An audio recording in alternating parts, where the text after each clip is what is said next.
Avant de commencer cette soirée et de laisser bien sûr la parole à Madame Kaziski, je voudrais faire quelques rapides remerciements. Remercier d'abord Paris Bibliothèque pour l'organisation de la soirée. Remercier également la bibliothèque Marguerite Audoux qui nous a permis de recevoir cette soirée, puisque cette soirée devait avoir lieu initialement dans le 3e arrondissement et que la bibliothèque étant en travaux nous a proposé cette soirée. Nous en sommes très heureux. Nous remercions également Agnès Manteau des éditions Page à Page qui a été une interlocutrice confiante et empathique et qui nous a aidé également à préparer cette rencontre. Cette soirée sera animée par l'association de lecteurs Les Filles du Loir et les propos de Madame Kaziski seront traduits par Marguerite Capel.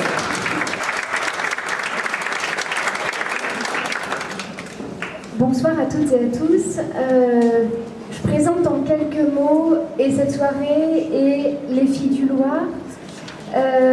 Cette soirée n'aurait pas pu voir le jour sans l'entremise de Mathieu Brosseau qui un jour envoie un mot à Laura Kaziski via Facebook.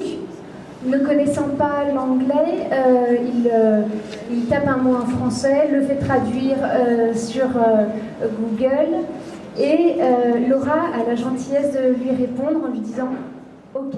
Je présente en quelques mots Les Filles du Loir, c'est une association de lecteurs, lectrices.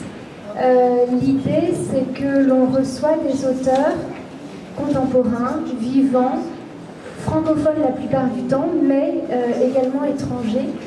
Et c'est à cette occasion-là donc que nous avons l'honneur, le plaisir de recevoir Laura Kaziski.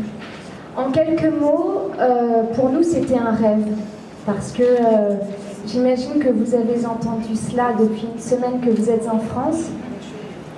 Voilà, c'était un rêve de vous rencontrer. Is that on? First, thank you so much for being here and for inviting me here. I feel so lucky to have there so many people on a beautiful Saturday who would come to see me. Do you want to translate? Is that obvious? D'abord, je voudrais vraiment vous remercier tous d'être là, de m'avoir invité à venir parmi vous et puis d'être tous là. J'ai énormément de chance que vous soyez tous ici alors qu'il fait si beau dehors. And to Matthew for inviting me, and I guess then also for the miracle of Facebook, which must be Mark Zuckerberg or whatever his name is, we must thank. But I was really happy to be invited to speak here. Merci aussi à Mathieu, donc, et au miracle de Facebook. Où est Mathieu? Il peut se faire signe. Et au miracle de Facebook, bon, je ne sais pas si c'est Mark Zuckerberg ou qui soit qu'il faut remercier, mais c'est un miracle d'être là.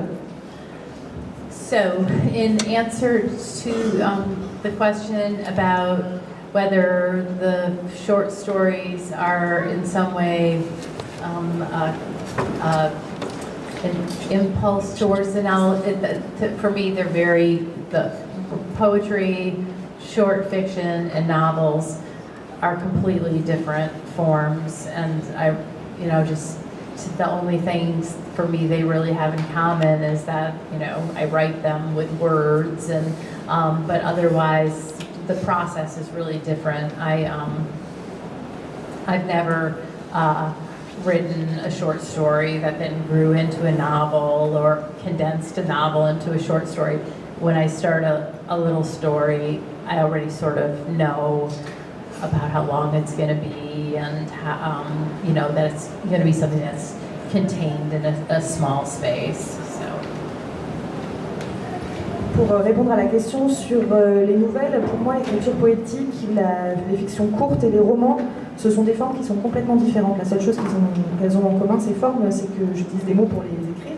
Mais le processus est complètement différent. Je n'ai jamais commencé à écrire une nouvelle qui serait ensuite devenue un roman ou écrire un roman que j'aurais finalement condensé pour en faire une nouvelle.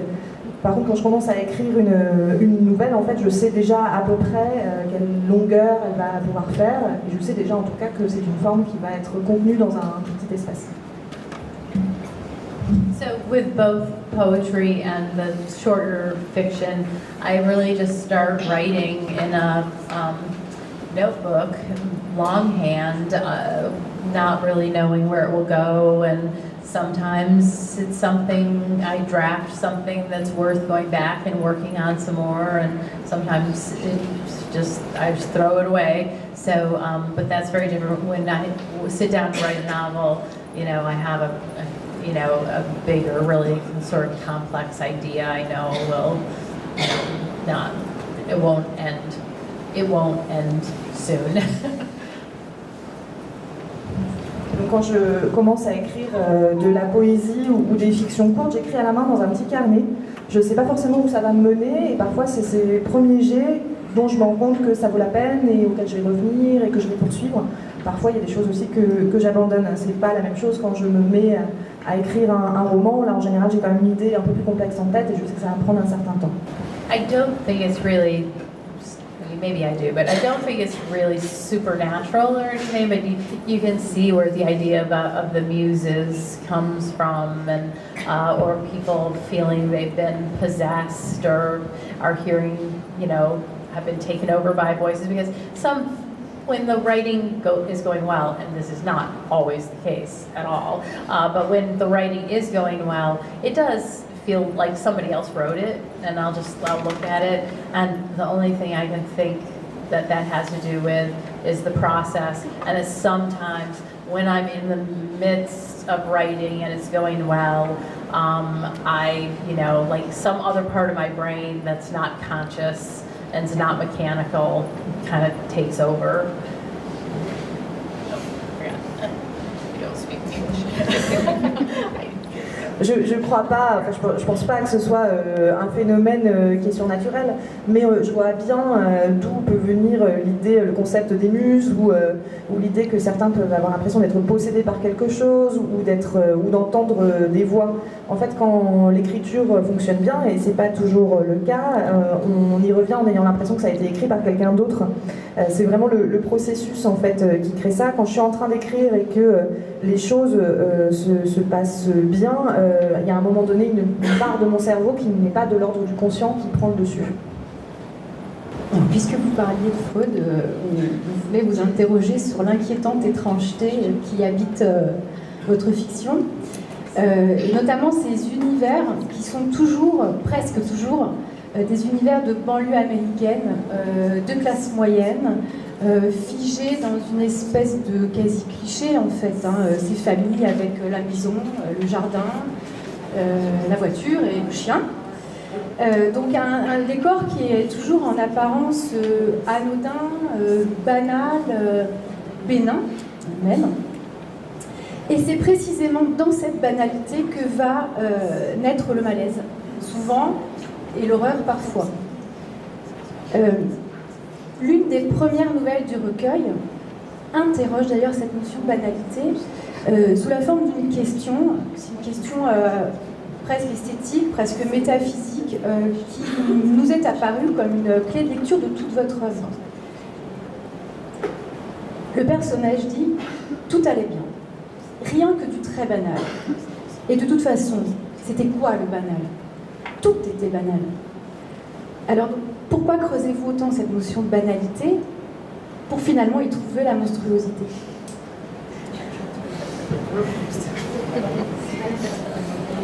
Ordinary. Well, that's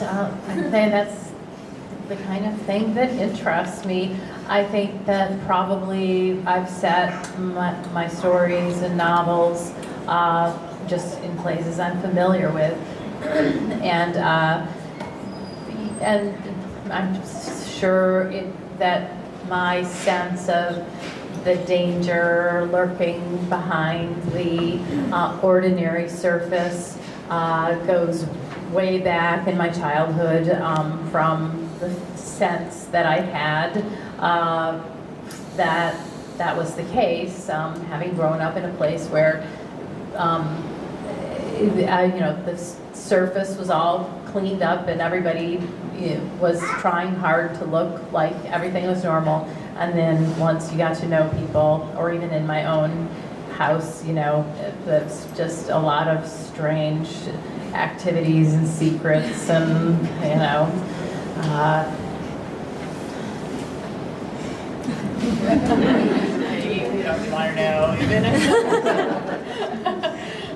C'est intéressant, effectivement, je crois que j'installe les histoires, que ce soit des nouvelles ou des romans que je raconte dans des lieux qui me sont familiers, et que mon impression qu'il y a toujours une menace qui se cache derrière l'apparence ordinaire des choses, elle me vient de mon enfance, parce que c'était vraiment la sensation que j'avais. J'ai grandi dans un endroit comme ça où tout en apparence avait l'air parfaitement poli et normal, et je me disais bien que derrière ces façades, il devait y avoir toutes sortes d'activités bizarres qui se passaient dans ces familles.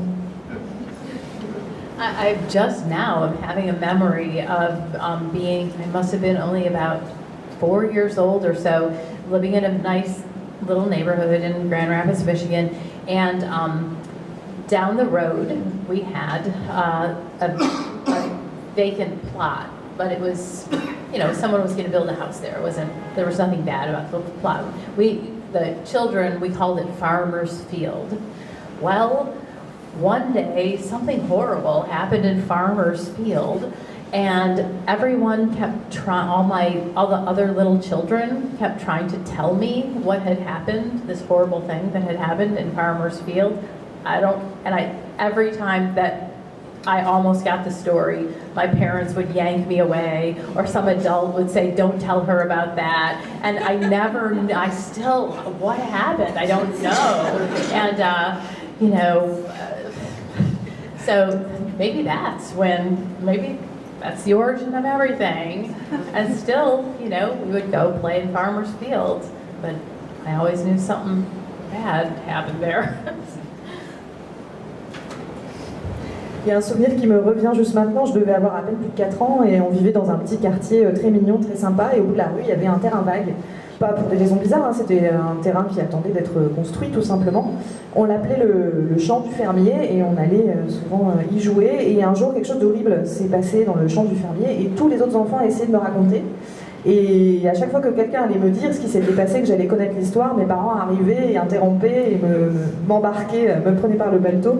Ou d'autres adultes disaient non, ne lui racontez pas. Et j'ai jamais su ce qui s'était passé. C'est peut-être à cause de ça, c'est peut-être là l'origine de toute mon œuvre. J'ai continué à jouer dans ce champ du fermier, mais j'ai jamais su ce qui s'était passé, mais je savais quelque chose de terrible qui s'était passé.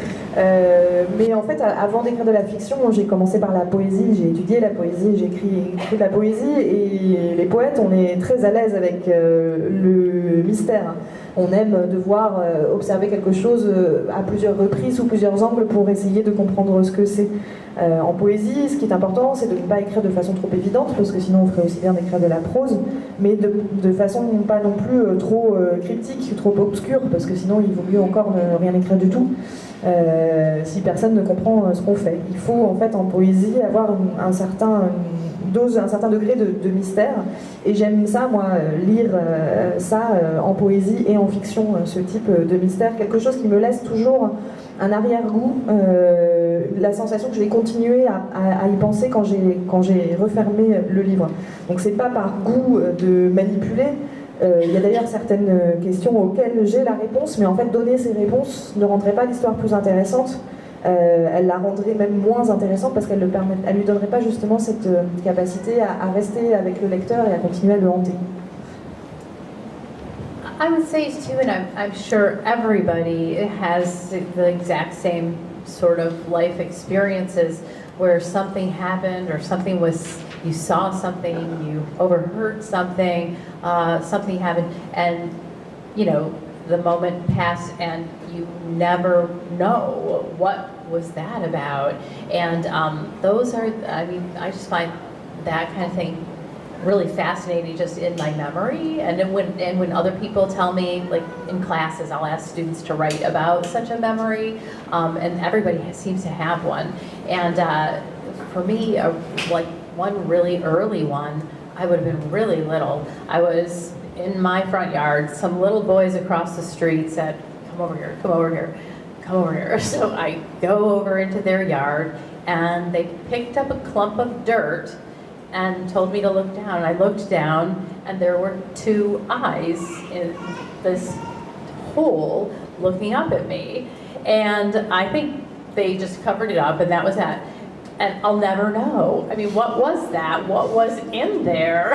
I have no idea. I mean, I can guess it was mole or a cicada or something, but I'll never know. And so I love that, not knowing and being able to think about that sort of thing. I have one other, if you want. It's an example. And then I want to hear yours later. So. Je pense qu'on a tous en fait ce genre d'expérience dans notre vie où il y a quelque chose qui se passe, ou alors on entend parler de quelque chose, mais on n'a jamais vraiment toute la totalité de ce qui se passe, et puis le moment passe, et on ne saura jamais en fait ce qui s'est vraiment produit. Et moi j'ai plein de souvenirs comme ça, et je trouve ça complètement fascinant. Je demande souvent à mes étudiants, je leur demande d'écrire justement sur ce genre de souvenirs, et ils en ont tous ce genre de souvenirs. Moi par exemple, un de mes premiers, j'étais toute petite, je me souviens que j'étais devant ma maison dans la cour, et que des gamins de la maison d'à côté m'ont appelé, m'ont dit viens voir, et ils m'ont montré un petit tas de terre, un petit paquet de terre qu'ils avaient dans la main, et à l'intérieur au milieu de la terre, il y avait 2 yeux qui me regardaient. Et puis c'est tout, ils ont dû vite fait cacher ça, et je l'ai juste entreaperçu, et en fait j'ai jamais su ce que c'était, si c'était une taupe ou autre chose, je n'en saurais jamais davantage. Et j'aime beaucoup cette sensation en fait que ça procure de ne jamais vraiment savoir de quoi il s'agissait, et c'est ce que j'essaie de mettre aussi dans mes livres, et j'ai aussi envie de connaître vos propres souvenirs de ce type.